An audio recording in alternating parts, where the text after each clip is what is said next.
Child, Mercury decided to carry her behind backwards and carry my electricals with her, honey. Every time Mercury is in retrograde, girl, all of my electronics and my body, because apparently I must be a machine as well, they go out on me. They go out on me. I've been having the darndest time trying to upload these videos the last couple days. They don't want to, my editing software doesn't want to export.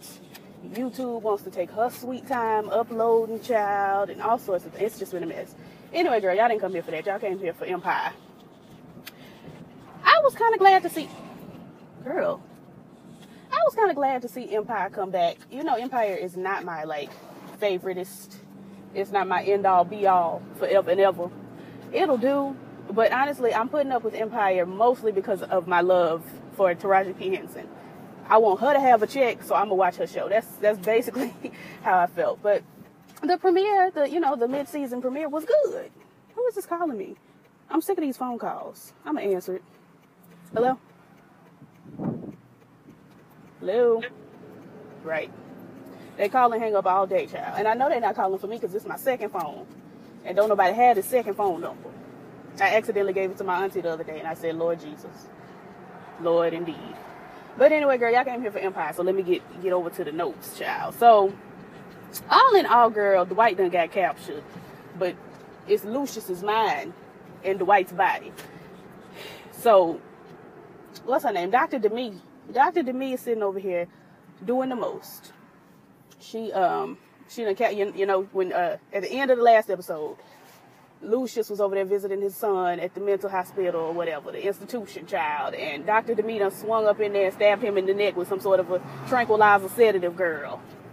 And so, who am I talking to? Anyway, girl, so stabbed him in the neck, honey. He wakes up chained to a piano in a cabin in the woods, child. And I'm just like, And, I've been saying for the longest, I really don't want to go down this misery, road. This is very misery-esque. Kathy Bates ain't signed on to do it, so I don't want to be a part of it either. But it wasn't that bad.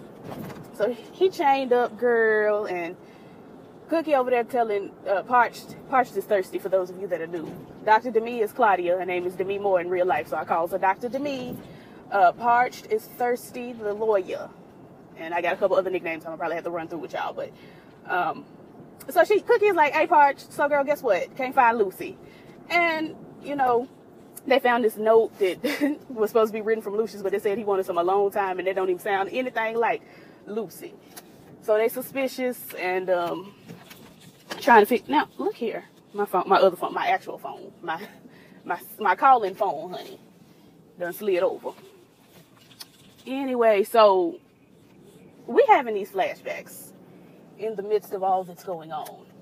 We're having these Cookie line prison flashbacks, child, which started, at the beginning of the season. She started having flashbacks, and it's like, I would have seen it a little bit better when she was fresh out of jail, season 1, having all these flashbacks, but she having them now, season 4. Okay. And you know what? It feels like this is not season 4. This feels like it should be about season 10 or 11, because Empire been on for a long time, and for us to only be on season 4, I don't understand.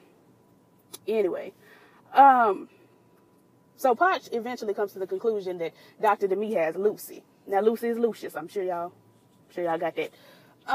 So now it's like, well, why does Dr. Demi have Lucy? Is it, a matter of he is, reverting back to Dwight and he needs her? What's going on? So they're trying to figure all of that out. They call in Dr. Demi's therapist. I think her name was Gloria. I'm going to call her Glow. Glow comes in, child, and is giving yes, I'm her therapist. So look, she crazy, right? So she been through some things back in her day. And I'm like, well, tell us what things are. Don't say she done been through some traumas of her own without telling us the traumas. I want to get into the mind. So girl is like, yeah, she got some traumas and her methods are unorthodox. And there was this, client she had, and he was sick, and she moved in with him and the wife, and the wife, was mad because she a little handsy, and she done took the man, she was getting ready to take the man off to the cabin in the woods. And Glow done told all of this, and they like, okay, so where's the cabin? And then all of a sudden Glow was like, oh, I've said too much. I can't tell you anything else without speaking to Claudia. Girl, Glow, you've said all of this. You've talked about how the girl got trauma. She done stole folks and been in their house and carrying on and unorthodox. Then they say, where's the cabin? Oh, I can't. I don't feel comfortable telling you without talking to Dr. Demi. Glow, you worried me right then. Anyway, girl, so Tori Hash Brown, we got a little piece of Tori Hash Brown. That is Dr. Demi's daughter in real life. I can't, Rebel Wilson, I think it is. No, not Rebel Wilson. Rumor Willis.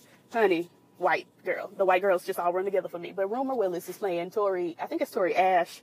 But I call her Tori Hash Brown because when she first came on, I didn't catch Ash. And I knew it sounded like Hash Brown, so I just gave her Hash Brown. She's taking Tiana's place as the scene filler. You know, every episode of Empire, Tiana comes in and just sings a song and has no plot, no story, no nothing. She just comes in and sings, and then they move on to the next scene. So this is very, it was very interesting to see. Tiana didn't have no place in this episode, but Tori Hash Brown took her space as the scene filler. I'm like, does that mean we're going to start getting more of Tiana as far as plot and storyline? Is that what this is? I'm interested to know. Anyway, girl, so Jamal over there crying and carrying on because he done killed Angelo Tay Diggs Dubois. And so he's, you know, suffering and going through and all of this. And I'm like, I kind of wouldn't feel that bad simply because the man tried to kill me. If somebody trying to kill me and I end up killing them in the process, I'm going to feel a little better about it. It's not like Jamal went out and just shot the man in cold blood. He shot the man because the man had a gun on him. So I wouldn't, but you know, everybody processes differently. I would be very devastated if I accidentally killed somebody, but I would take solace in knowing that it wasn't like I woke up with the intentions of killing that person. But he going through child, he's suffering, and all of that. Becky, I didn't understand the point of it. Like, they're trying to give Becky, you know, a little bit more of a storyline and a plot, but I don't like the direction that this is going. So Portia walks in on Becky in the bathroom, and she got a pregnancy test, and then we come to find out Becky got a bag full of positive pregnancy tests, but she said it don't mean nothing. And my mama was like, girl, just as she was looking, like, who has time? And so Portia is like, Becky, are you pregnant? Is it positive? I'm like, you couldn't see? She held up a bag full of them. Looked like I would have been able to see whether or not, because it was just a bag full. They all say the same thing. When I see things in repetition like that, I'm able to pick them up a little bit. Who cares? So Becky crying, honey, and Portia hugging her. So I guess now they finna be best friends. I don't know, girl, but I don't care. Let me go get her out the way. So she's talking to Becky and Portia sitting down talking. Portia asked her, how this happened? I don't understand that question. And then Portia said, well, I know how it happened, but how did it happen? Well, that didn't clear up anything. What do you mean? How did it happen? And then Becky's like, I don't know how it happened. I only had sex with J Papa once. And then that once turned into 8 times. And I'm like, why are we sitting here having this conversation? This is stupid. Anyway, girl, so they out the way, honey. I ain't talking about Becky no more. In the meantime, in the cabin in the woods, honey, Lucy, he bucking up and he mad and he, you know, yanking on the chain and carrying on and hollering and all of this and that and the other. And she gives, apparently she's got him on some sort of experimental drug or whatever. She flip a switch, child, and these red lights come on and then this loud music. And he, you know, falls and, oh my God, ah. And apparently the experimental drugs paired up with his synesthesia gives him like migraine headaches when you play loud, when you know, overstimulate the senses. I understand, honey, because my senses are always overstimulated, which is why I've been wearing shades lately, because I'm very light sensitive. Anyway, girl, y'all don't care. He hollering and carrying on, and she just got him over a barrel at this point. And Cookie is on her way, girl. She in the car, she driving up to the cabin in the woods, but she having all these flashbacks about Pound Cake. Let me get into the flashbacks. So Pound Cake, you know, Pound Cake had a baby by the guard or whatever. So now Cookie is spearheading a plan to shank the guard, beat up the guard. I don't know what the plan was. It was stupid, whatever it was. But she's formulating this plan. It's Cookie, Pound Cake, and, you know, 2 of the other women in the prison. And so the plan is the 2 other women are going to cause a distraction. Cookie is going to walk up and start beating up the guard, and Pound Cake is going to help Cookie beat up the guard. Cookie done put a razor blade in her cheek. I guess she was going to cut him. And I'm like, Cookie, why are you riding so hard for Pound Cake? Why? You know, Beyonce predicted this. Beyonce said, you wish I was your Pound Cake. You know I look good as F. You wish I was your baby mama for me to come around and give you good karma. But no. See that? Beyonce said that. Hold on. Why is it that at Chick-fil-A, the 8-count meal is $2?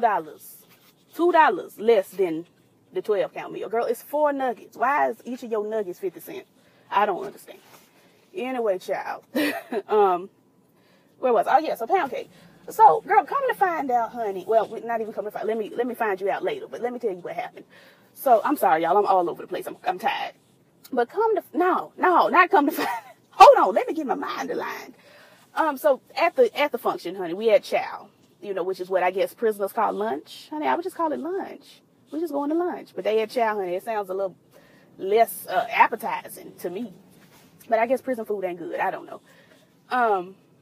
But at lunch, the girls start their distraction up. Cookie gets up and she's getting ready to beat up and shank the guard. She turns around, Pound Cake just sitting there. But Cookie proceeds. If I was Cookie, I'd have been like, oh, we ain't, never mind then, girl. Let me go on back, sit down. Cookie keeps going. And tries to shank the guard. They grab him by, her arms and beat her up. And then she pulls the razor out of her mouth. And I'm like, what is going on? Yes, ma'am. Here you go. Thank you. I'm just real confused about it. Thank you. Thank you. You too.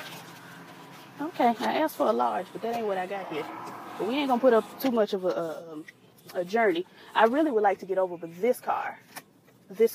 So anyway, girl, it just doesn't make sense why Cookie would continue.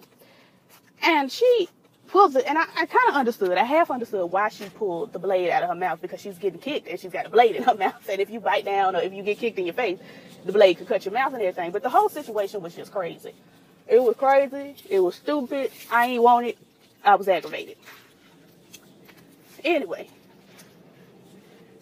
Ooh. I'm sorry. Y'all know I got tonsillitis on it. My throat tried it. So yeah, that was the flashback. So Cookie got put in the hole during the flashback. And this is where we get to the come to find out. Pound Cake comes to visit her in the hole, child. And come to find out, Pound Cake told the guard what was going to happen, because he told her that she could see her child. And so she didn't tell Cookie that Pound Cake. See, if I was Pound Cake, well, no, because I'm an honest and decent person. If I were Pound Cake, I would have told Cookie. So he told me I could see my child if I told him what was up. So we're going to make up this whole elaborate fake plan. And then we're going to, do that. Instead of her. Whatever, girl. Pound Cake got on my nerves. That's the moral. And I just didn't understand, like, the only parallels that I saw, we'll get there. What I'm trying to say is I didn't understand where Pound Cake's flashbacks came in this episode, aside from this one particular moment, but we'll get there after a while. So Cookie arrives. Her car pulls up. Dr. Demi looks out the window and says, oh, it's Cookie. And Lucia stands up and starts hollering before Cookie can get out the car. It's not very likely, Lucy, that Cookie is going to be able to hear you from inside her car and you inside the house. Start hollering when she get out the car. Start hollering after. I didn't get it. Anyway, child, so Cookie comes in and Lucius is on the piano, because Dr. Demi said, if you say anything, I'm gonna slit her throat. So she comes in, he's playing the piano and giving very, I just want to be a better man. I've come here to, learn how to be better, blah, blah, blah, yeah. And Cookie is like, I want a better man. I want the nigga I had originally. What's wrong with you? Like, she was upset about it. And he's playing, and he's like, I'm playing. And if you were paying attention, as I was, the music was obviously a cry for help. Like, his style of playing was so aggressive that you could do nothing but hear it and be like, oh, this is suspicious. But he's telling Cookie, I'm working on new music and leave me alone and all of that. And she just walks off. And then she gets in the car, she's having all these flashbacks and these memories and blah, blah, blah. And I'm working on the music and hears him playing in her head. And then realizes that it was her song. Whose bass? Do y'all hear that? It is literally shaking my innards. Who just started playing their bass this loud? Let me open these windows. Look. I know y'all hear it. And I don't have time. Oh, God. It is literally, my eardrums are literally rattling. Who is this? It's probably the car behind me. Let me get on. Before I got to cuss somebody out. I feel like Lucius. Anyway. I'm trying to get through with this review here. So, Cookie is having all these flashbacks, these memories, and then she realizes that it's her song he was playing. And I'm like, how you ain't realized he was playing your song to begin with? If this your song, it's them. It's him. It's this Mustang over here. You have an extra tricked out vehicle simply because your penis is probably the size of a Tic Tac. Where are you going? What the hell? You did not have the right of way, niece. You did not have the right of way. So then Cookie realizes it's her song, and I didn't understand how. I didn't get it. So she goes back. Now, before Cookie went the first time, Thirsty was giving, are you sure you want to do this by yourself? And she's like, yeah, I'm fine. She goes back, child, and gets hit in the face with a pan. She walking around, she sees Lucius, well, she turns off the power. And, she's getting ready to get Lucius out. We got to get you out of here. And somehow Dr. Demi knew she was in there in the kitchen and hit her with a pan in the face. Now, what didn't make sense to me is when we come back from commercial break and Cookie's waking up, but she don't have a portion of a bruise, a portion of blood on her face. If you hit me in the face with a pan hard enough to knock me out to where I have to come to at the kitchen table, I ought to have a bruise. I should. Logistically, but if you've been following me for the longest time, you know that I always say Lee Daniels don't care nothing about a logistic. He's not a logical writer. He's not. Let me crack this window, child.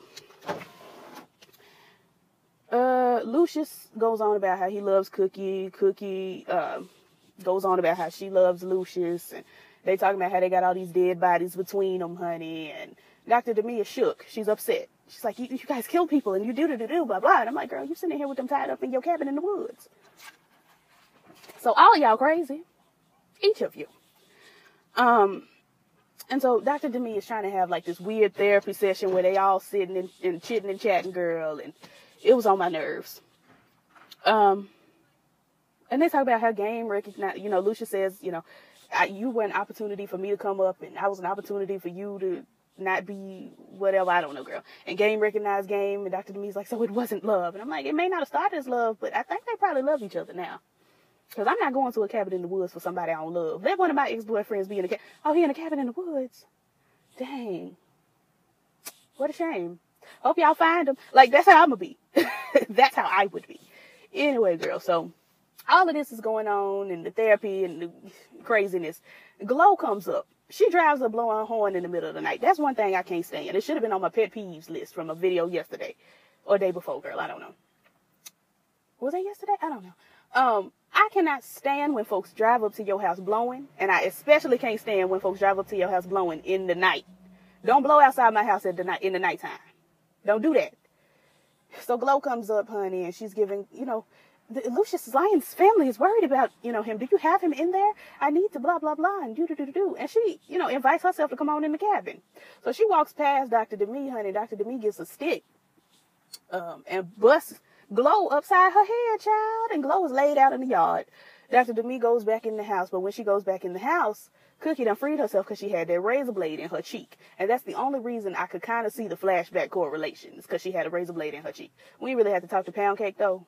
They could have just showed her having a razor blade in her cheek in prison. I don't see where Pound Cake comes to 2018 with us. I didn't get it. But she pulls the razor blade out her cheek and cuts, the rope or whatever, and she gets free. Dr. Demi comes in and is like, where's Cookie? Lucia's like, well, she went to get the police because she's crazy. And then they had this battle royale fight, honey, and Demi is subdued. After she done tased Cookie, Lucius got to loose. They didn't show us how Lucius got out the chain. I guess there was power in the name of Jesus to break every chain. He just called on the Lord and the Lord snapped the chain. I didn't get it. But all of a sudden he was loose. And I'm like, how? How did you get loose? I don't understand. But he, busts Dr. Demi upside her head and she knocked out. And then he get ready to kill her. And she's hollering, kill me, do it, kill me. And I'm like, kill her. Sick of her. Go on, shoot her. He is fine. He looks like Gavin Houston, the boy who plays Jeffrey on The Haves and the Have-Not. Oh, he's switching. Fine, though. Real fine. Anyway, he ain't as fine up close. From a distance, though. Gorgeous. He got too many wrinkles in his forehead. I'm not going to be able to do it. Anyway, girl, so he was finna kill her, but he didn't because he didn't want to prove her right. And I'm like, you can't prove somebody right if they did. You can't prove nothing to them if they did. You should have killed her because I wasn't living for it. And so the last scene we see of Dr. Demi is her being ushered into the police car, and she gives like this weird, crazy smirk. And I'm like, girl, if she comes back, I'm over it. But I'm very glad that they wrapped up the misery plot line in one, quick swoop. Just wrap that right on up because I didn't want to prolong it. And then I forgot to talk about Andre. They went to visit Andre and he didn't look healthy. And Jamal had a breakdown at the mental hospital. He was crying and Andre was sitting in a wheelchair. And at this point, Hakeem is the sane one, and it's not looking good for the home team, Jesus. But yeah, so we get back at the very end of the episode, we see Andre having like flashback dreams. He's dreaming about all the things that he has done or has gone through and all of that. And he wakes up hollering. And the nurse at the mental institution comes in and is like, "Are you okay?" And I'm like, this man just woke up screaming in a mental institution. Obviously, he's not okay. He says, "I'm fine," and the nurse leaves. What? You see this man panting, wheezing, sweating, and hollering, and you just... And then the last thing is Dre says, "I got to tell him." So I guess he got to tell his daddy he tried to blow him up. Like, comment, subscribe, child. I'm sorry this was so all over the place, but this is what it was. Let me, I'm going to eat right quick, and then I'm going to swing in for Star. Y'all don't care. Like, comment, subscribe, Jesus. Subscribe, all the things the YouTubers say, and I will catch you in the next one. Peace.